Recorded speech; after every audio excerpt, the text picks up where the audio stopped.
শায়ানদের সবচেয়ে পছন্দের ফল হলো লিচু। বাসায় কিছু থাক আর না থাক ওদের জন্য লিচু রাখতে হয়। আসসালামু আলাইকুম, সবাই কেমন আছেন? আলহামদুলিল্লাহ, আমরাও ভালো আছি।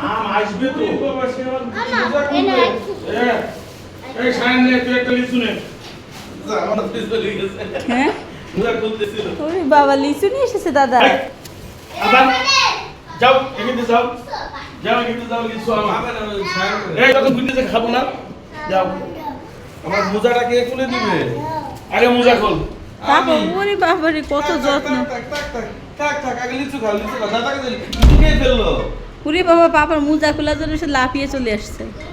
তুমি তো বৃষ্টিতে ঠিক আছে, পাখি হয়েছে, যাও। এভাবে তো হয়, বাবা বসে থাক, তারপরে খুলে দিও। লিচুটা দাদা নিয়ে গেছে ঘরে। এই নাও, এই নাও, যাও ভাগো। কি দিয়েছে দাদা? লিচু? ওরে বাবা, শায়ান খাবো আমি, আর শায়ান খাবো। নেই নেই নেই, আর নেই, আর হবে না। ও মা, ময়লা খাও তাই বলছে। ময়লা খাবো? আমি ময়লা খাবো? বলছে ময়লা খাও তুমি। হবে না, হবে না, হবে না। সকালবেলা লিচুর খোঁজ করতেছিল, বলছে না, নেই নেই নেই নেই নেই, এই যে লিচু নেই, হবে না। হুম হুম হুম।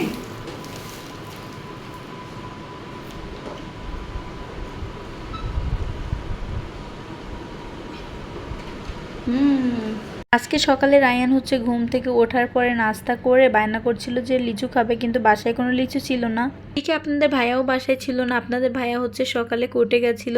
তারপর হচ্ছে রায়ান ওর পাপাকে কল দিয়েছে, দিয়ে বলে দিয়েছে যে লিচু নিয়ে আসতে। ও আপনাদের ভাইয়া যখন বাসায় আসে তখন হচ্ছে এই যে রায়ানের জন্য লিচু নিয়ে আসছে। সাথে দেখি ওর দাদাও আসছে, ওর দাদাও ওর বাবার সাথে কোর্টে গেছিলো। আজকে সারাদিন অনেক বেশি বৃষ্টি হয়েছে, কোথাও লিচু নাকি খুঁজে পাচ্ছিল না। অনেক কষ্ট করে এক জায়গা পেয়েছে লিচুগুলা কিন্তু অনেক সুন্দর ছিল। আমি ভাবছিলাম হয়তো বা বেশি ভালো হবে না। এইদিকে হচ্ছে দেখেন রায়ান হচ্ছে লিচু খেয়েছে আর ঘর বাড়ি একদম নোংরা করে ফেলেছে। রান্না শেষ করে খাওয়া দাওয়া করে আমি হচ্ছে চলে আসছি একটু ছাদে, কারণ আমার অনেক দিনের ইচ্ছা ছিল যে বৃষ্টিতে ভিজবো।